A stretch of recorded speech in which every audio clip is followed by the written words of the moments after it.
Testing, testing. 1, 2, 3. Whew. We need some people to show up, or this will be interesting. I know, yeah, they pull in like in 5 minutes, but I did realize early bird that I have one less class than I thought. I thought I had 3 more classes including this one, but there's only 2. Yeah, there's this one and the next one. So After this one, you have 2 more, right? no, it's this one, then the 20th, and the summer series starts on the 27th. Yeah, Well, I would if I didn't have some people already scheduled. Yeah.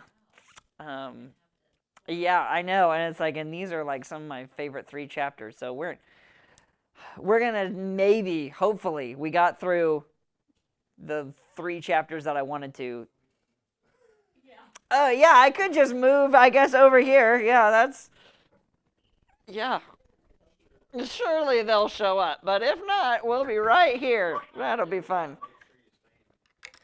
Yeah, I think that the camera follows me, so I think we should be okay, and hopefully I'm in range of the clicky thing. Although we didn't really use the PowerPoint a whole lot, just because we just got too engrossed in the story.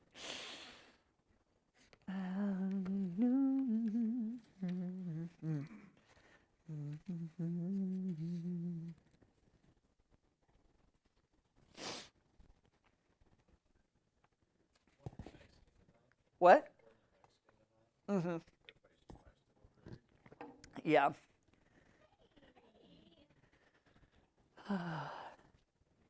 Boys get dropped off? No, they're not home. Oh, okay. We're in the car. Yeah.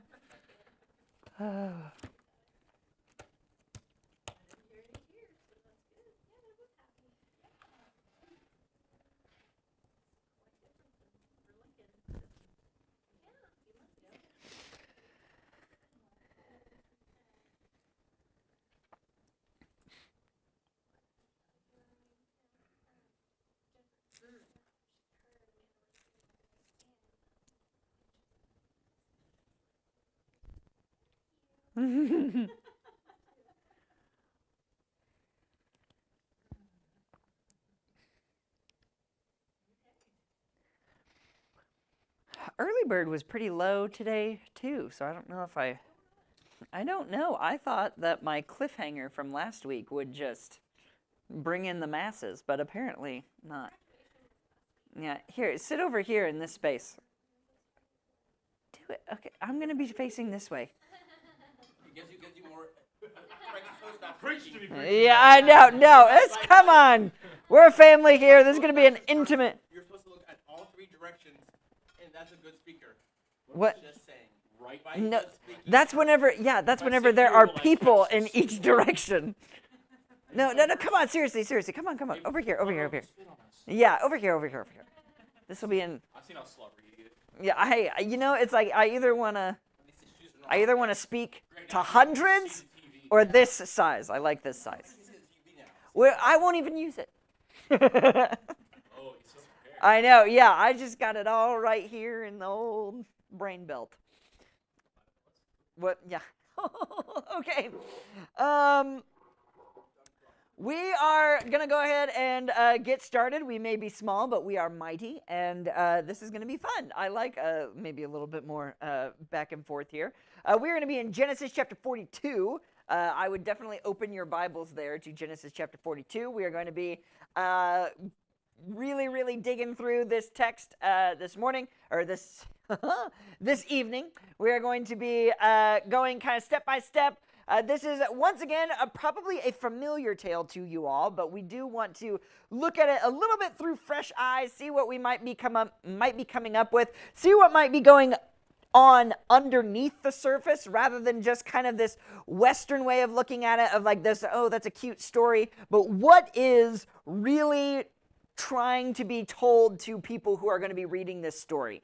A couple of housekeeping things before we get started. I was telling the group before everybody came in, This is the last two of our classes together, and then we will finish out the semester. It will be this week, and then next week we will finish Genesis. I know everybody will be so sad. But after that will be a lot of fun. We are starting kind of a new thing. I think Del City did this like maybe 15 years ago, so I'm going to count it as a new thing. We're going to have a summer series, and so we will meet in this in the chapel at 6:30. And we are going to have different speakers from across the metro. And I think the furthest one is going to be like from Ada and Lawton. They have been tasked with giving us their favorite sermon or Bible class. So hopefully they will be good. I don't think anybody's favorite is going to be like just an absolute bummer. That would be sad. So hopefully you guys can make time to come and hear those speakers. They're a lot of my friends. So you can harass them, and that will give me endless enjoyment if you want to do that. All right, we are going to be in chapter 42. Last off, we left our pal Joseph. He was interpreting some dreams of Pharaoh's. What went on in those dreams? Skinny cows eating fat cows, okay? And what was the interpretation that Joseph gave of skinny cows eating fat cows? Okay, but first what happens? Okay, yeah, so 7 good years are going to happen, and then 7 bad years are going to happen. We are told that the bad years are going to be so bad that they are going to swallow up the good years. One thing that we keep in mind about Joseph here is that a lot of times this flaw of just like absolutely raw, unearned confidence usually bites him in the rear end. This time, it actually is a blessing to him. And in what way? Why do I say that? Okay, gets him a nice job. What does he do besides interpretation? He interprets, and then what? And then I have a plan. He does this very, very Jacob manipulation-y thing where he's like, somebody, somewhere, should be in charge of this, and this is what exactly they should do. And so he's already kind of setting himself up. This is where the fire, the chutzpah of Joseph comes into play, where he says, I'm not even going just to interpret it, I am going to give you the plan. Who gets the credit for the interpretation for Pharaoh? God, okay? And we actually kind of see this. He gives it all to God right away. He says God at least 5 times to the most powerful man in the world at this point. That is important because in prison, whenever he interprets for the cupbearer and the baker, who gets the credit? Yeah, it's kind of wishy-washy. He says, like, all interpretation belongs to God, but tell me. Okay, so it's very, very straddling the fence. Since we are, since I was corrected in Early Bird. I said, we have been hard on Joseph up to this point, and someone said, you have been hard on Joseph up to this point, and that's true. Since I have been hard on Joseph up to this point, we kind of take that as he's still struggling with that arrogance, that self-centeredness, but 2 whole years pass as he is in jail. We kind of talked about why that might be. He was trying to engineer his own rescue by saying, hey, cupbearer, remember when you are reinstated into your position, remember me.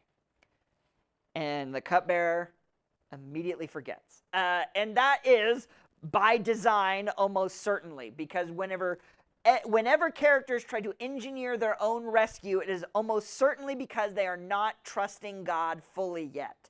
They are still not ready for what God has in store for them. So Joseph has to sit in jail for 2 years, and then, and only then, is he ready to become the man that God needs him to be. The other thing that we left Joseph off with is that after he interprets these dreams and comes up with the plan, Pharaoh elevates him to second in command, and what does he give him? A ring, clothes, and a necklace, actually. The staff is what's missing. In the Jewish mind, is like, okay, he doesn't get the staff. Who has the staff? Who has the staff in the story? Identify, please. Judah. That's right. Yes. So remember, he gives the staff to Tamar, and Tamar says, identify this. So Judah has the staff. All right. So we need to ask ourselves the question, what is Israel led by? The staff or the power? Probably know that. All right. So, however, Joseph gets some new clothing, much like he did at the beginning of the story. We had a little bit of a conversation about what Joseph doesn't know. And what Joseph doesn't know is what Jacob thinks. All right? Joseph doesn't know that Jacob thinks he's dead. And so Joseph, throughout these years, is almost certainly thinking that his father is going to come and rescue his favorite son at some point. But the years roll on, and without his father coming to his rescue, he has finally found another father figure in Pharaoh. And Pharaoh has actually done everything that Jacob did for Joseph. He gave him new clothes. He gave him a new job, a job that is not manual labor. And he's even given him a wife, all right? So Joseph is now married, and he has 2 kids. Anyone remember their names? Here, just come sit in the back row. Don't ruin the pattern. Don't ruin the pattern. Anyone remember Joseph's sons' names? Ephraim and Manasseh. What do they mean for extra heaven points?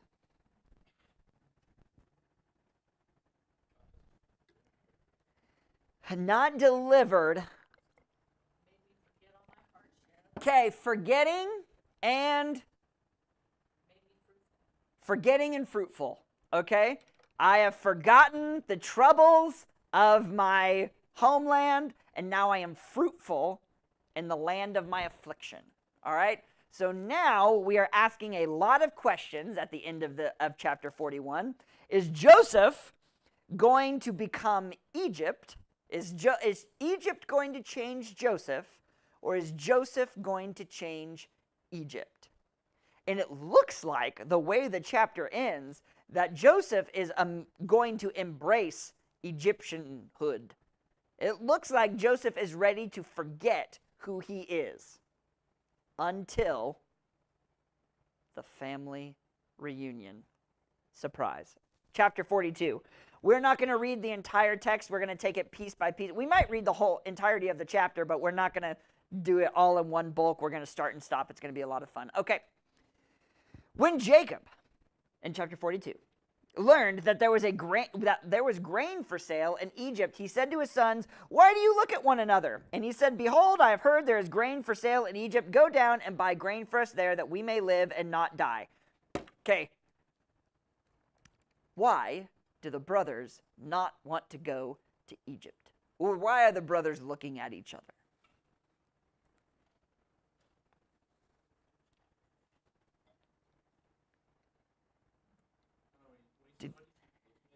Uh-huh.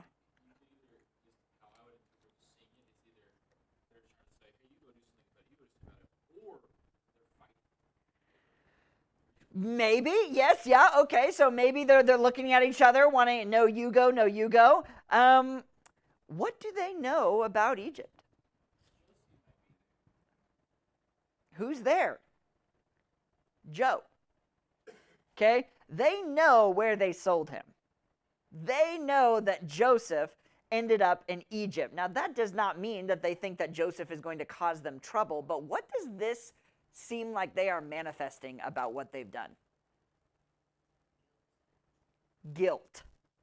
Okay, so chapter 42 opens, and one of the main things that we need to get is that the brothers feel guilty.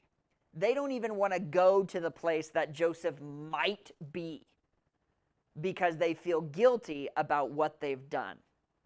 This is going to be a theme. Okay? What direction is Egypt according to Jacob? Down. That's right. Okay. All right, let's bring it together. What does it mean when we're going down somewhere? Yes, it was specifically you're going down into a pit. Okay. Transformation. All right, we should be ready. Okay, so this is why these chapters are so much fun, because Joseph has gone to the pit how many times?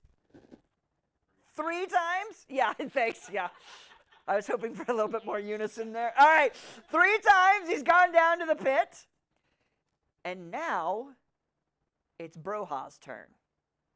They go down to Egypt. Do not be fooled. They are going down into the pit, and we should expect transformation. But Jacob, so 10 of Joseph's brothers went down to buy grain in Egypt, but Jacob did not send Benjamin, Joseph's brother, with his brothers, for he feared that harm might happen to him. Why might Jacob fear that harm might happen to Benjamin? What do we know about Jacob? Is he a moron? Probably his most redeeming quality is he is not an idiot. I think by this time, Jacob knows that something weird happened on that day. He had to have known that those 10 brothers hated Joseph's guts. And the last time he sent one of his sons with the other 10, his favorite did not come back. So, just some fun little detail to pick out there. I think Jacob knew that sending his second favorite son with these 10 after the last time, probably not a wise move. Thus the sons of Israel came to buy among the others who came, for the famine was in the land of Canaan. Now Joseph was governor over the land, and he was the one who sold to all the people of the land. And Joseph's brothers came and bowed themselves before him with their faces to the ground. Joseph saw his brothers and recognized them, but he treated them like strangers and spoke roughly to them. "Where do you come from?" he said. They said, "From the land of Canaan to buy food." And Joseph recognized his brothers, but they did not recognize him. When's the last time we had to recognize something? Better question. When's the first time we had to recognize something?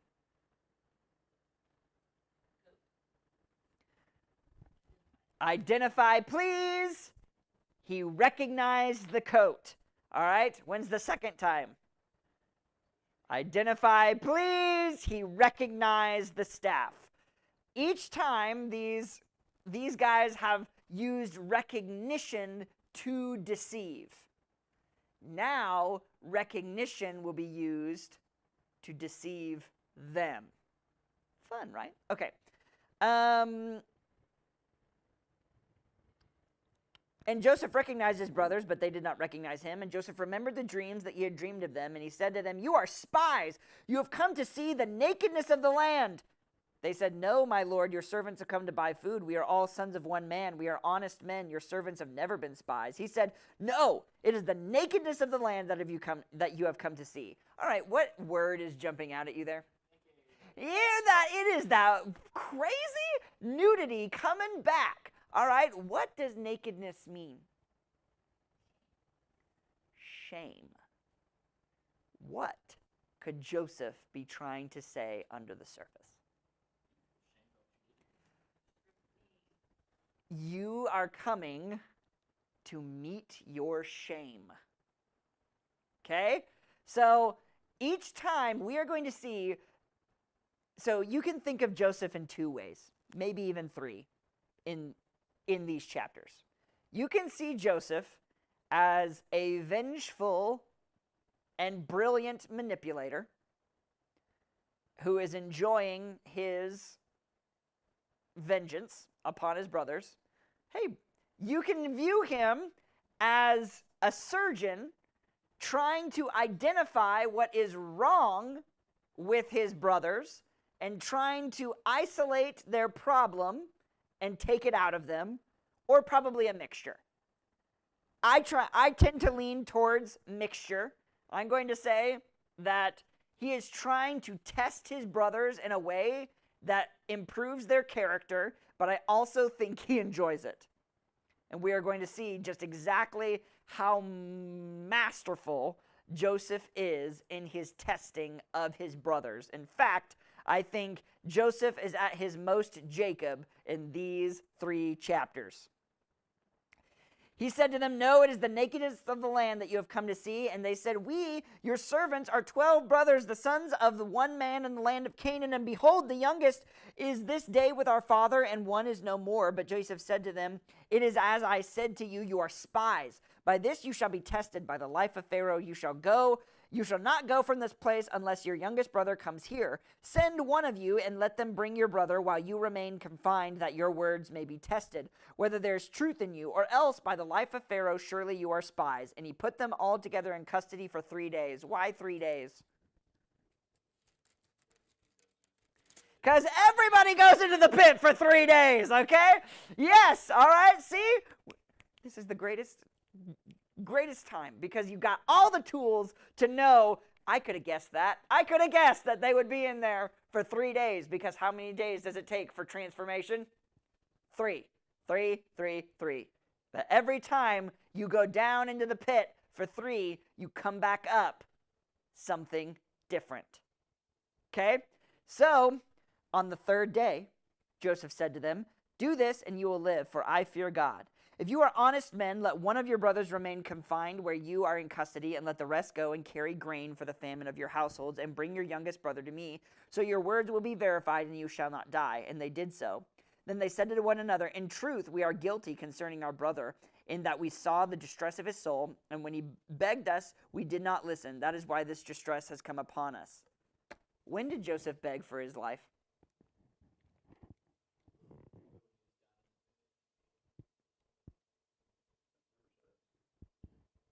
Never says. The literal text of the story never says. In fact, it's silent. We have no idea what was going on with Joseph while he's in the pit. What does this say about the brothers and their viewing of that event?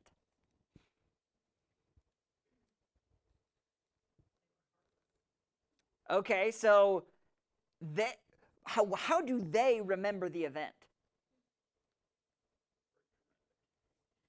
Even worse than what actually happened, which what's going on in their minds about that event? They have relived it, added details. Now, they could be telling the accurate truth here, but from the text of the story, it's not. And so the only thing we can say for sure is that is their memory of the event, meaning that their guilt is manifesting hard. They even think, remember when he was begging for his life. We're actually going to see that every time they recount something, it's slightly different than what actually happened. Case in point, verse 22, "And Reuben answered them, 'Did I not tell you not to sin against the boy? But you did not listen. So now here comes the reckoning for blood.'" When did Reuben do that? Never! Reuben is a dirty liar, okay? He is definitely... What? And he did say throw him in the pit, but... Well, yeah, don't sin against the boy. I would say he threw him in the pit. And what did he leaves with them thinking what about Joseph in the pit? He's going to die there. So yeah, Reuben said, "Hey, don't slaughter him with your own knife. Let him starve to death. Way better, right?" What? Yes. But who did he tell about that plan? Yeah. You Reuben apologists, all right? Okay, yeah, sure, you can say that. But what I'm saying is that Reuben is saying, "Did I not tell you not to kill him?" No, is what the other brother should say. "No, you never said that. You're misremembering." Yeah, Reuben, the first gaslighter. I know, I'm really hard on Bible characters. I don't know if you've gotten that drift yet, but I think... Yes, yeah, okay. Yeah, maybe that was Abraham. Noah. Anyway, there's contenders. They did not know. Okay, so Reuben answered them, blah, blah, blah, blah. They did not know that Joseph understood them, for there was an interpreter between them. And then he turned away and wept, and he returned to them and spoke to them. First off, so they don't know that Joseph understands them. What does Joseph learn about the brothers in this moment? They feel bad. Remember, we knew that from verse 1, but Joseph hasn't known that for 20 years. This is the first time he's heard that they feel bad. All right? We're going to talk about this Jewish process called teshuva, or repentance. And the first step of repentance is you regret what happened. We are actually going to see the brothers go through each step of teshuva. But this is the first step. They feel bad. So they've gone in the pit, and they feel guilty for what happens. And he took Simeon from them and bound him before their eyes. Why Simeon?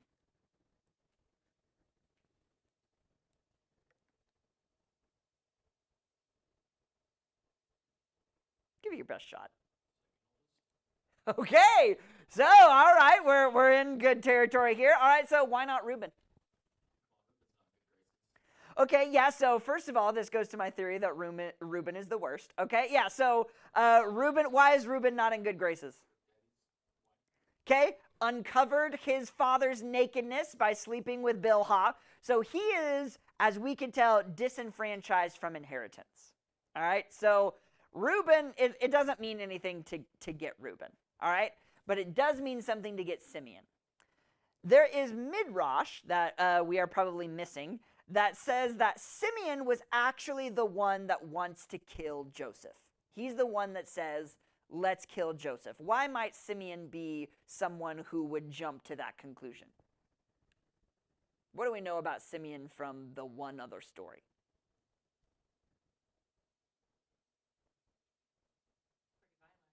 Yeah, why do you say that?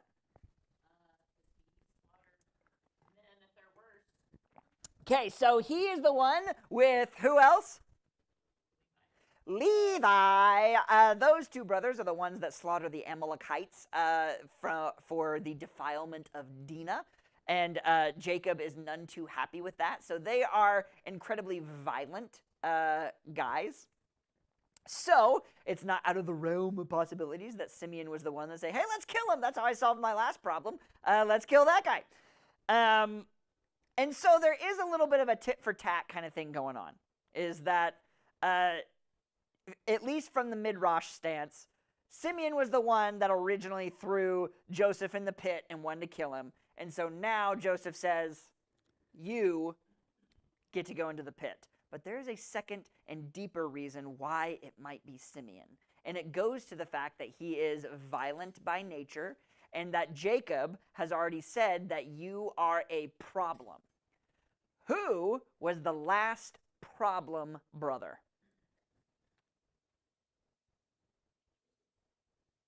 Joseph.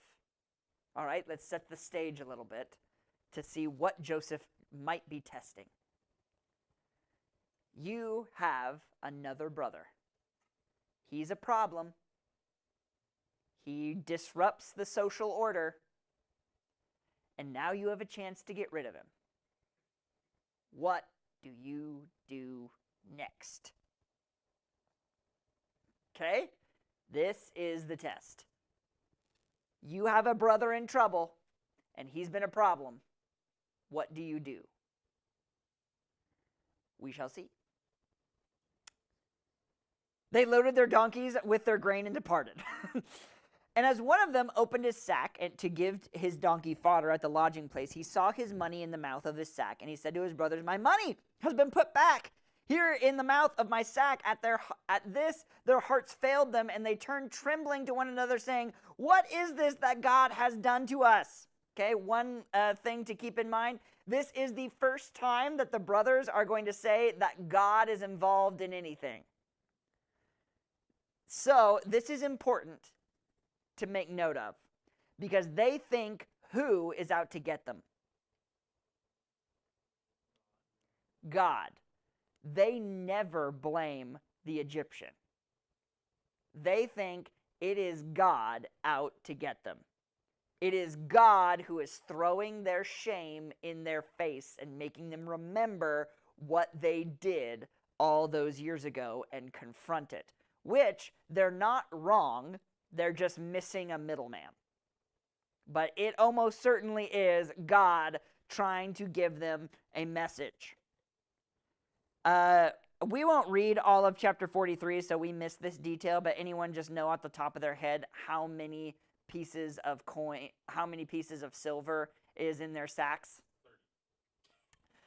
30. Close. You're thinking of Jesus. You're thinking of Jesus. Yeah, that's a good guess. Excellent guess. All the more wrong, though. So how many? Is it 20? 20. Why might 20 be significant? Yes. Why else?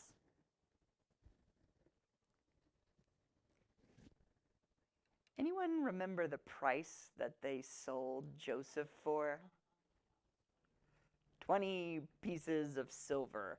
What is Joseph trying to do? Why are they so freaked out about the silver? It's the same. Okay? So this is why they're like, God is out to get us. Because it's not just that their money was returned. It was the 20 pieces of silver that they sold Joseph for. And this adds another element to the test. Because now it's even closer to what they did. One of their brothers, problem brothers nonetheless, is taken care of, and they get a nice profit. Now the test becomes even harder. What do you do next? Yeah, and Judah, yeah, he likes money. We know that. It was his idea to sell them. So, what do they do next? The big test is, do they come back for Simeon? When they came to Jacob, their father, in the land of Canaan, they told him all of what had happened, and the Lord of the land, spoke roughly to us and took us to be spies in the land. But we said to him, we are honest men. We have never been spies. We are 12 brothers, sons of our father. One is no more, and the youngest to this day with our father in the land of Canaan. And the Lord of the land said to us, by this I shall know that you are honest men. Leave one of your brothers with me, and take the grain for the famine of your households, and go your way. Bring your youngest brother to me, then I shall know that you are not spies, but honest men, and I will deliver your brother to you, and you shall trade in the land.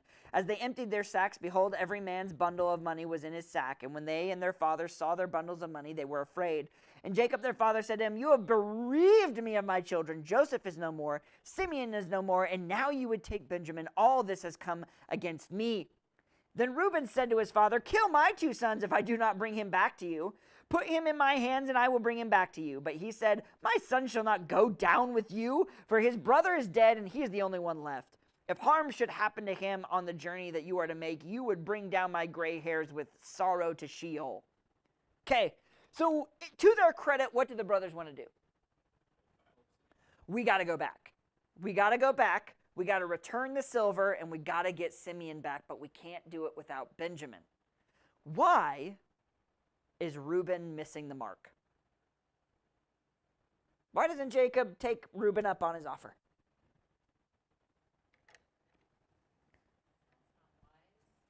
Okay, so first off, what is Reuben even promising? Yes, yeah, okay, if I lose your son, we can kill your grandkids, okay? What's the equation there? Yeah, 1 minus 2 is worse. How can you not see that's worse, Reuben? What is Reuben's thought process? Right, so I owe you 2 sons is actually the subtext behind Reuben's offer. But what is Reuben's view of justice? Retribution. All right, if I hurt you, you can hurt me double. Jacob is thinking, that doesn't do me any good. It doesn't do me good to kill your sons because I now still have no son. Which is also terribly wrong because, well, yeah, he's still treating Rachel's kids as his favorite, and so it's still super fractured. Right, yes, yeah. Right, yeah. Notice that he never says anything about like, well, then I would lose 2 grandchildren. That's not on Jacob's mind. Jacob's mind is, but I would lose Benjamin. We still have this incredible dysfunction in this family that has lasted for a long, long time. So, anyway, Jacob rejects Reuben's offer. He rejects death for death. Let's see what he will accept. Now the famine was severe in the land, and when they had eaten the grain that they had brought from Egypt, their father said to them, "Go again, buy us a little food." But Judah said to him, "The man solemnly warned us, you shall not see my face unless your brother is with you. And you will send your brother, if you will send your brother with us, we will go down and buy you food. But if you will not send him, we will not go down. For the man said to us, you shall not see my face unless your brother is with you." Israel said, "Why do you treat me so badly as to tell the man that you had another brother?" They replied, "The man questioned us carefully about ourselves and our kindred, saying, 'Is your father alive? Do you have a brother?' What we told him was the answer to these questions. Could we in any way know that he would say, 'Bring your brother down'?" Does Joseph ever ask those questions? Each time these brothers... each time these brothers have a way of remembering things that put them in a slightly better light, don't you think? So they're misremembering, or at worst, flat out lying. Joseph, however, does masterfully manipulate the conversation to get to that point. And in fact, a lot of rabbis are going to say that Joseph's main intent here was 1, to test his brothers, but 2, if they failed the test, at least he gets Benjamin. That's what he wants. Why might Joseph want Benjamin? He's the last one. He's his full-blooded brother. And he probably knows what about Benjamin's situation? He's probably wondering, or at least thinks he knows, Benjamin is the new favorite, which means his brothers hate his guts. He's trying to save his full-blooded brother. And test his others. All right, we don't have time to read all of chapter 43, so we're going to have to skim. But I do want to make note of some details here. Actually, we're going to keep going. Verse 11, "Then their father Israel said to them, 'If it must be so, then do this. Take some of the choice fruits of the land in your bags and carry a present down to the man, a little balm and a little honey, gum, myrrh, pistachio nuts, and almonds. Take double the money with you. Carry it back with you, the money that was returned in the mouth of the sack. Perhaps it was an oversight. Take also your brother and arise and go again to the man. May God Almighty grant you mercy before the man, and may he send back your other brother and Benjamin. As for me, if I am bereaved of my children, I am bereaved.'" Okay, did we skip something? Did we skip Judah? We did a little bit. Okay, well then summarize it for me. Why does Jacob take Judah up on his offer and not Reuben?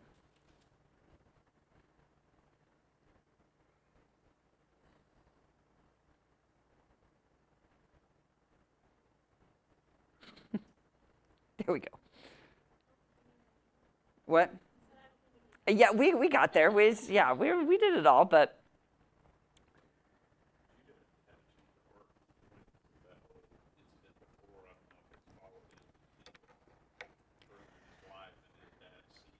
I for sure think that Judah's transformation was probably evident, but what is Judah offering that Reuben wasn't? I will take it. And not only does he frame it differently, he frames it differently. He says, I will protect him, basically with my life. I personally will step in the way. If Benjamin is dead, so am I. He steps into the place of someone else. He steps into the place of someone else. Judah steps into the place of someone else. Does that sound familiar to you at all? Hopefully, because it's going to play out even further, and we are going to see repentance and accountability were what what starts Judah on the path. But this is why Judah gets the scepter and the staff, not the other brothers. Keep in mind, why might Judah be stepping forward? What is Judah acting like?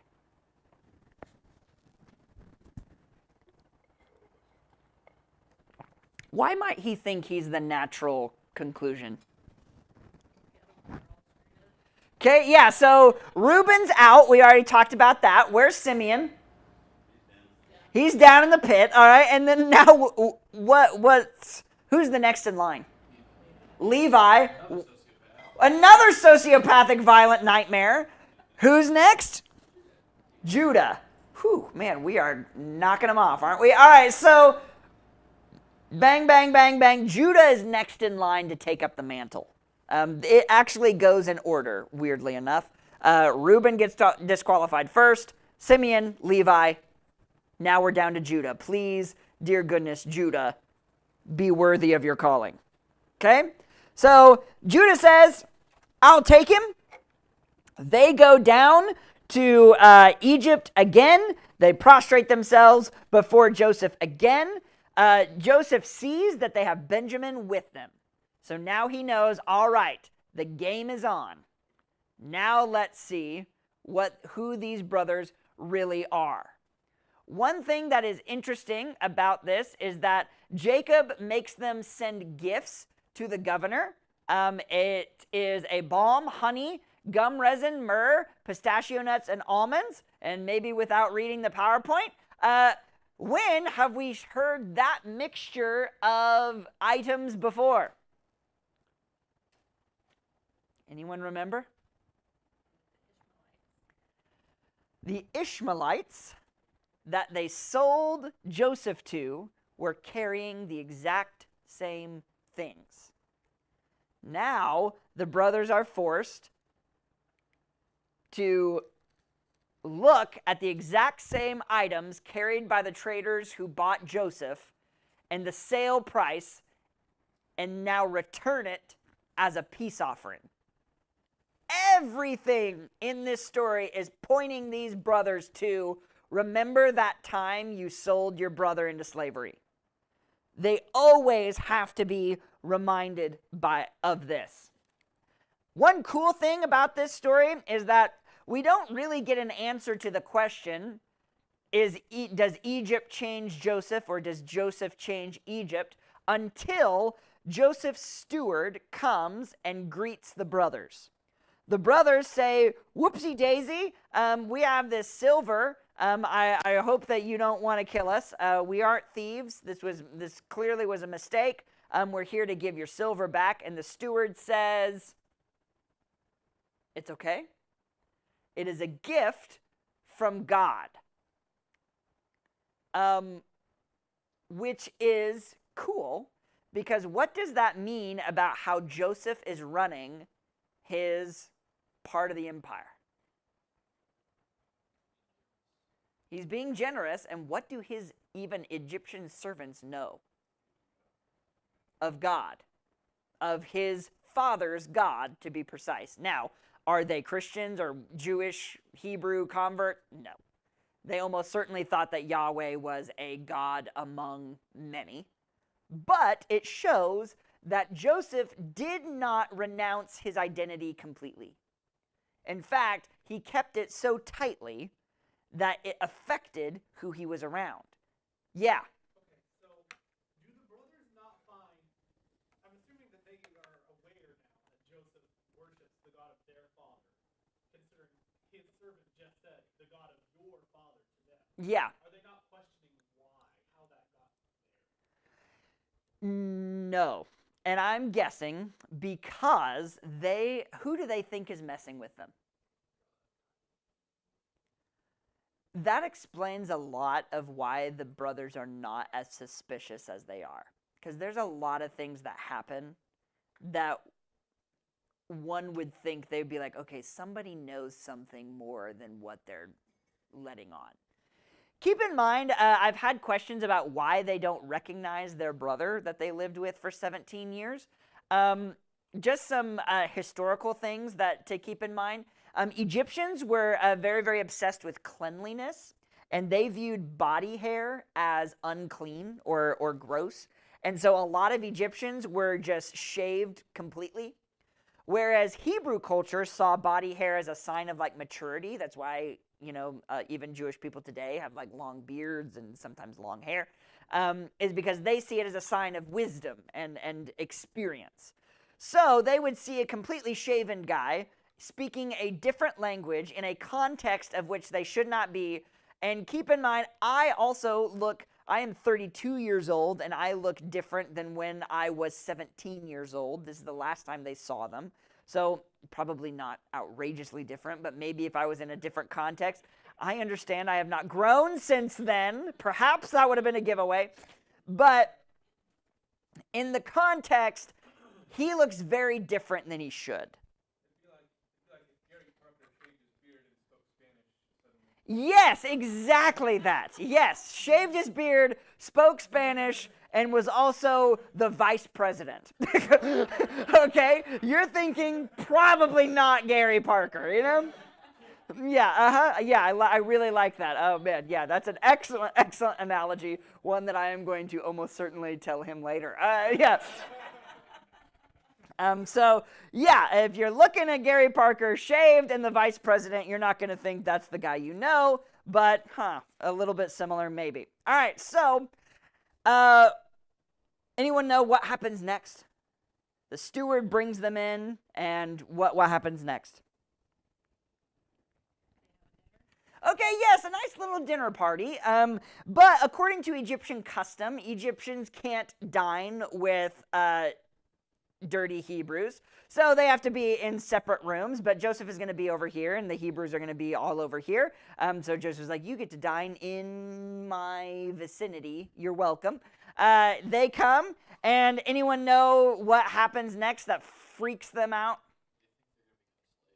Okay, first of all, they're afraid. So either it's a thing of great honor or it's a trap. But what really freaks them out? He sets them in birth order from Reuben to Benjamin. All right? So 3 things could be happening here. They could think, wow, that was a crazy coincidence.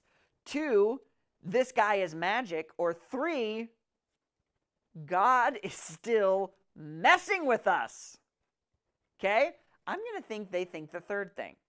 God is still messing with us.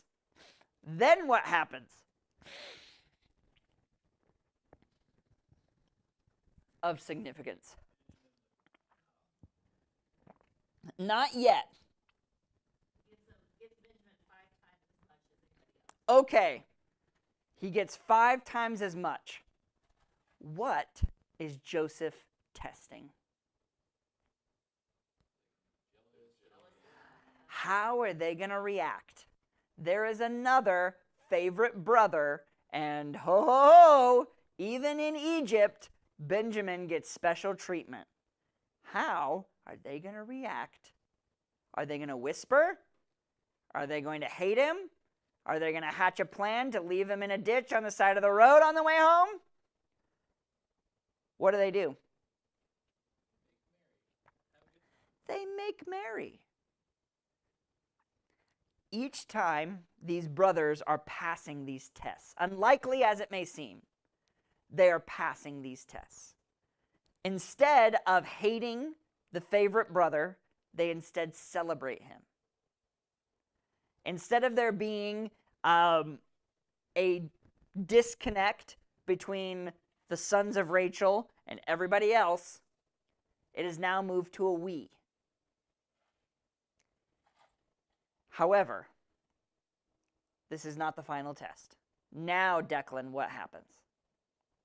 He places the gold in the cup in Benjamin's sack. Yeah, so he says, sayonara, lovely dinner. Then he tells his servants, put my diviner's cup, and a diviner's cup is to reveal something that is hidden, okay? A diviner's cup is to reveal something that is hidden. A diviner's cup is something to reveal. Anyway, all right. So, sets the cup in the sack, but not just anybody's sack, in Benjamin's sack, and sends them on their way. And then, oh my goodness, my cup is gone. All the king's horses and all the king's men go and chase down the brothers. And what do the brothers say? The men accuse them, you stole our cup. What do the brothers say? It should sound eerily familiar to the last time that an Israelite was accused of stealing something. Whoever did it, they'll die. Yeah, I am so certain nobody stole anything. You can kill anybody who you find. Who's the last person to say that? Jakey Poo. Yep, So didn't learn that lesson. That's just a fun little parallel that you can dig into later. Okay, this is where we see Joseph's true masterclass in psychological torture. Because he says, you know what, we're going to open the sacks, but let's start at the oldest. Okay? Now, there was some pushback on, because I think the brothers are wetting themselves at this point. There's some pushback to say, well, they don't think anybody stole it. So they're just like, yeah, whatever. However, who do they think is messing with them? So do you think that in their minds there might be just a slight possibility that that cup is in somebody's bag? I think so. And I think their blood pressure is going through the roof every time it's not one of the olders. They go down, they go down, they go down. Lo and behold, it's Benjamin. Benjamin has the cup. Now here is the true test. What is Joseph's offer?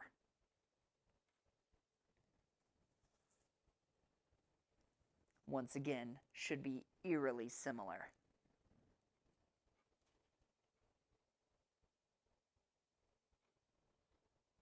It's not to kill Benjamin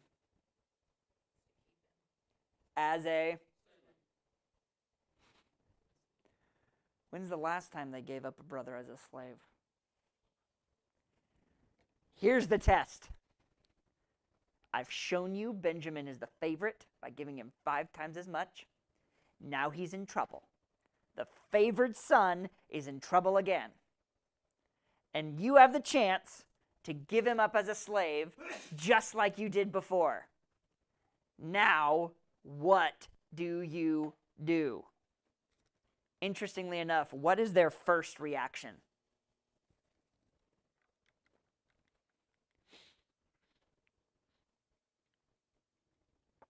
I think it's in here somewhere. They tore that. When's the last time they tore clothes?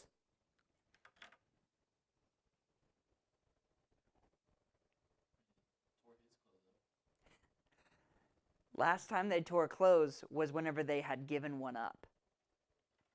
This time they tear their own clothes at the thought of losing one. They have completely transformed. They are a new group of brothers. But there's one final thing. What do we do next? Who steps up? Judy. Judah steps up. And we don't have time to read his whole speech, but just some fun facts about it. This is the longest speech in Genesis. This is the longest one character talks consecutively. The heart of the speech is not, please don't take my brother, but is, anyone know? What will this do to my father? This will kill my dad. This son, who had no qualms about causing his father immense pain by selling his favorite son, now steps up as the son who protects his parent from pain. And he steps into the spot of someone else. From now on, the defining characteristic of a good king in Israel is, will you take the hit for your people? It is not, how many people are you willing to sacrifice for greatness? It is, are you willing to sacrifice your own greatness for your people? That's what defines a good king. And that is why Judah gets the promise of kingship forever, is this right here. The heart of teshuva, or repentance, is not you feeling bad about what you've done, but rather, if you were in the exact same scenario, would you do it differently? Joseph has constructed these situations to push his brothers into the exact same scenario that they had in Genesis 37. What do you do now? And it's clear that they have changed. So much so that the brother who said, let's sell him, is stepping into the place of the other. Fun fact for you, this will be the beginning of the almost inseparable bond between Benjamin and Judah for the rest of the story. Where Judah goes, Benjamin goes. In fact, the only tribes to follow Judah in the southern kingdom are Benjamin and actually Simeon, but Simeon is actually swallowed up into Judah. So, and that's actually because of a curse that we're going to see Jacob lay on. He curses two of his children with scattering. One is Simeon, the other one Levi. One is because Simeon is swallowed up in Judah, and the other one is Levi because they don't have land. Okay, so they are scattered literally. But in any case, if you've ever heard me teach on Esther, you know the answer to this. This debt is repaid thousands of years later. What tribe would you say are Esther and Mordecai from?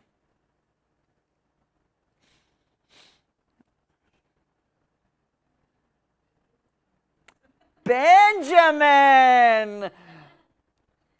Thousands of years in Persia, Benjamin repays their debt by saving Judah from extinction from Haman. Interestingly enough, Haman the Amalekite, who we just saw slaughtered at Shechem. Okay? You should dig into that later. Now, the question becomes, Judah has stepped into the place, and now Joseph is confronted with the change of heart of his brothers. And so, if you haven't read the rest of the story, the question should be at the tip of your tongue. Does Joseph reject the change, say revenge is a dish best served cold, and destroy them, or something else? Climax of the story, climax of Genesis, I would say, is in the next chapter. Thanks for your attention. We'll go ahead and end in a quick prayer. Father, we love you, and we thank you so much for this time that we've had to dig further into your word. God, we are so thankful for the words that we have that spell out the character of your servants. God, we ask that we can learn from their failings and